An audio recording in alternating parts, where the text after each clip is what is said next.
국회 입법조사처, 윤석열 내란죄 성립 공식 인정. 국회 입법조사처가 윤석열의 내란죄가 성립한다는 취지의 보고서를 작성한 사실이 확인되었습니다. 이는 국가기관으로서 처음 내란죄에 대한 공식 입장을 밝힌 사례로 대통령의 불법계엄 선포에 대한 중대한 판단입니다. 입법조사처는 윤석열이 비상계엄 선포 명분으로 내세운 국회의 탄핵 추진과 검찰 예산 삭감 등이 국회의 정상적인 권한 행사일 뿐 계엄 요건이 될 수 없다고 명확히 지적했습니다. 또한 계엄군이 국회의 기능을 마비시키고 헌법기관의 업무를 방해한 행위는 전두환 신군부 사례처럼 국헌문란 내란죄에 해당한다고 밝혔습니다. 보고서는 내란죄를 저지른 대통령은 형사불소추 특권을 상실하며 이를 공모하거나 동참한 모든 자가 공범이라고 결론지었습니다. 이제 윤석열에 대한 탄핵 절차와는 별개로 신속한 구속수사와 압수수색이 이루어져야 합니다. 내란죄는 헌법과 민주주의를 정면으로 부정한 중대한 범죄입니다. 대한민국 법치와 정의를 지키기 위해 철저한 수사와 강력한 처벌이 반드시 필요합니다. 윤석열 불법계엄 국무회의 참석자 11명 확인. 지난 12월 3일 윤석열의 불법계엄을 심의한 국무회의 참석자 11명이 확인되었습니다. 윤석열과 한덕수 국무총리를 포함해 국무위원 9명이 참석해 의사 정족수를 간신히 채웠습니다. 참석자는 이상민 행정안전부 장관, 김용현 전 국방부 장관, 조태열 외교통일부 장관, 김영호 통일부 장관, 송미령 농림축산식품부 장관, 조규홍 보건복지부 장관, 오영주 중소벤처기업부 장관, 박성재 법무부 장관, 그리고 최상목 경제부총리 겸 기획재정부 장관으로 확인됐습니다. 이들은 대부분 계엄 선포의 우려와 반대 의견을 냈다고 주장하지만 계엄법이 규정한 심의 과정에서 윤석열의 불법적 계엄 선포를 적극적으로 막지 못했습니다. 특히 국회와 선관위 등 헌법기관 통제 계획을 알면서도 이를 방어하거나 저지하지 않았다면 이는 내란에 동조하거나 묵인한 행위로 간주될 수 있습니다. 윤석열의 불법 계엄과 관련해 국무회의 참석자들의 책임을 묻는 것은 민주주의와 헌법 수호의 문제입니다. 철저한 조사와 법적 책임 규명이 반드시 이루어져야 합니다. 검찰, 경찰, 공수처, 윤석열 내란 사건 수사 본격 착수. 검찰, 경찰, 공수처가 윤석열의 내란 혐의 사건 수사에 본격 착수했습니다. 먼저 검찰은 8년 만에 특별수사본부를 출범시켰습니다. 박세현 서울고검장을 본부장으로 임명하고 군검찰과 합동으로 수사에 나섭니다. 특수본은 김용현 전 국방부 장관과 여인영 방첩사령관 등 주요 관계자에 대한 강제수사를 준비하며 직권남용 혐의를 검토하고 있습니다. 경찰도 120여 명이 전담수사팀을 꾸려 윤석열과 행안부 장관, 경찰청장을 포함한 주요 인사들을 조사할 계획입니다. 특히 안보수사단에 사건을 배당해 철저한 수사를 예고했습니다. 공수처 역시 윤석열과 경찰 고위 간부들의 비상계엄 관련 사건을 수사사부에 배당하고 관련 혐의 수사에 착수했습니다. 공수처는 내란죄 직접 수사 권한은 없지만 연관된 고위공직자 범죄를 다룰 수 있다는 점에서 주목받고 있습니다. 검찰, 경찰, 공수처가 동시에 수사에 나선 이번 사건은 특검 도입 전까지 각 기관의 수사 주도권 경쟁이 치열할 전망입니다. 민주주의를 훼손한 내란 혐의의 진상이 철저히 밝혀져야 할 때입니다.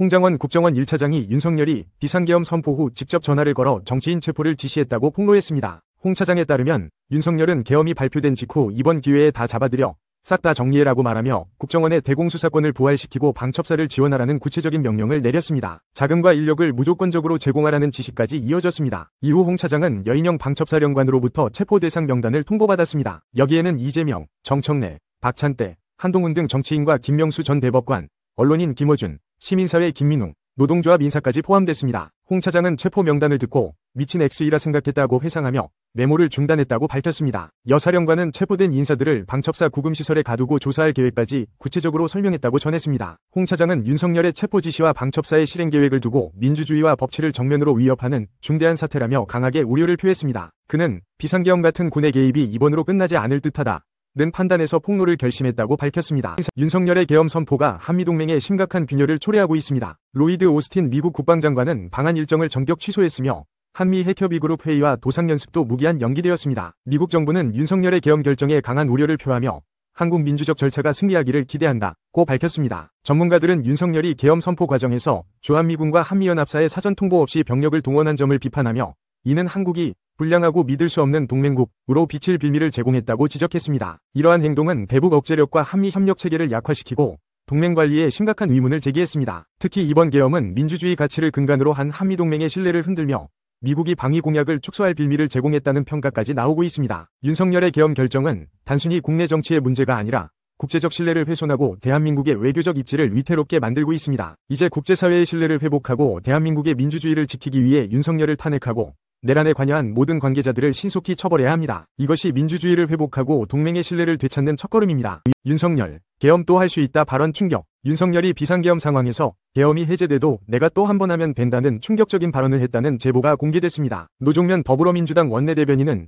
윤석열이 합참지휘통제실에서 국회의원 체포를 언급하며 병력 투입을 지시했다고 전했습니다. 병력 부족을 이유로 체포가 어렵다는 보고를 받은 윤석열은 병력을 더 투입하라고 지시하며 계엄 연장을 암시한 것으로 알려졌습니다. 이 발언은 비상계엄을 권력 유지 수단으로 삼으려 했다는 의혹을 강하게 제기합니다. 민주당은 2차 계엄 가능성을 대비해 모든 비상사태에 철저히 준비하고 있다고 밝혔습니다. 병력 투입, 단전, 단수 같은 극단적 상황까지 열어두고 있다는 말에 긴장감이 고조되고 있습니다. 윤석열의 발언과 행동은 헌법과 민주주의를 위협하는 심각한 도전입니다. 권력을 위해 계엄을 반복하려는 시도는 반드시 중단되어야 하며 철저한 조사를 통해 책임을 물어야 합니다. 윤석열, 국정원 1차장에게 한동훈 체포 직접 지시. 윤석열이 비상계엄을 선포한 12월 3일 홍장원 국정원 1차장에게 국민의힘 대표 한동훈을 체포하라는 직접 지시를 내렸다는 충격적인 사실이 드러났습니다. 복수의 정보 소식통에 따르면 윤석열은 홍 차장에게 방첩사령부와 협조해 한동훈 등 정치인을 반국가 세력으로 규정하고 체포하라고 구두 지시했습니다. 그러나 홍 차장은 국정원에 이런 일을 수행할 조직과 인력이 없다며 지시를 이행하지 않았고 윤석열은 이를 항명으로 간주해 홍 차장의 경질을 지시한 것으로 전해졌습니다. 윤석열은 국정원장을 거치지 않고 홍 차장에게 직접 연락했으며 이는 조태용 국정원장이 지시를 따르지 않았기 때문이라는 분석도 나옵니다. 한동훈 대표는 6일 긴급 최고위원회의에서 윤석열이 주요 정치인을 체포하려 했다는 신뢰할 만한 근거를 확보했다며 대통령의 직무집행 정지가 필요하다고 밝혔습니다. 이번 사건은 윤석열이 계엄을 통해 헌법과 민주주의를 파괴하고 권력을 사유화하려 했음을 명백히 보여줍니다. 12.3 비상계엄 작전에 윤석열이 직접 관여했다는 충격적인 증언이 나왔습니다. 당시 작전을 지휘했던 곽종근 특전사령관은 윤석열로부터 비와 폰으로 전화를 받았다고 밝혔습니다. 그는 작전 중간에 707 특임단이 어디쯤 이동하고 있느냐는 질문을 받았고 이동 위치를 보고했다고 말했습니다. 뿐만 아니라 김용현 당시 국방부 장관은 국회 본회의장에 있는 의원들을 강제로 끌어내라는 명령을 내렸습니다. 하지만 곽 사령관은 이 지시가 명백히 위법이라고 판단해 거부했다고 증언했습니다. 그는 병력에게 실탄을 지급하지 말라고 지시했고 피해가 발생하지 않도록 최선을 다했다고 주장했지만 국회와 선관위, 민간 방송국까지 병력을 투입한 계엄 작전 자체가 민주주의를 짓밟는 행위였습니다. 곽 사령관은 이번 작전의 책임을 자신이 지겠다고 말했지만 그의 증언은 이번 불법 계엄의 수괴가 윤석열임을 명확히 했습니다. 헌법을 파괴한 이 행위에 대한 진상조사는 물론 윤석열을 비롯한 관련자 모두에 대한 엄중한 처벌이 반드시 이루어져야 합니다.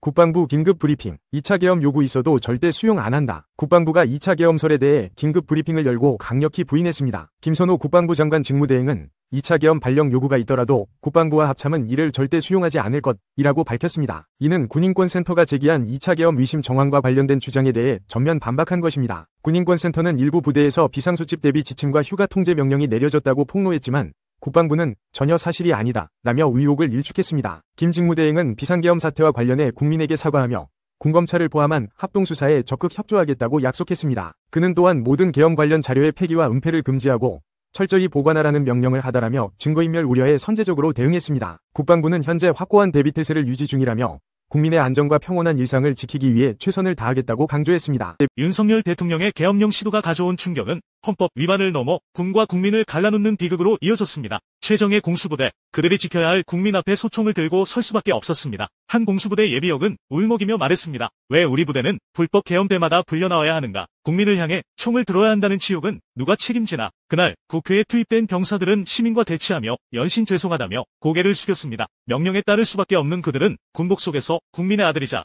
이웃의 친구로 울고 있었습니다. 그러나 이들의 눈물과 고통을 통수권자는 철저히 외면했습니다. 계엄령은 군을 시민의 적으로 만들고 국민을 지켜야 할 군대를 정치적 도구로 전락시켰습니다. 군사력을 남용하며 민주주의를 훼손하는 정권의 폭주는 더 이상 용납될 수 없습니다. 윤석열 대통령은 책임을 통감하고 물러나야 합니다. 국민과 군인을 대치시키는 반민주적 행태는 반드시 단죄되어야 합니다. 민주주의와 국민의 안전은 그 누구도 침해할 수 없습니다.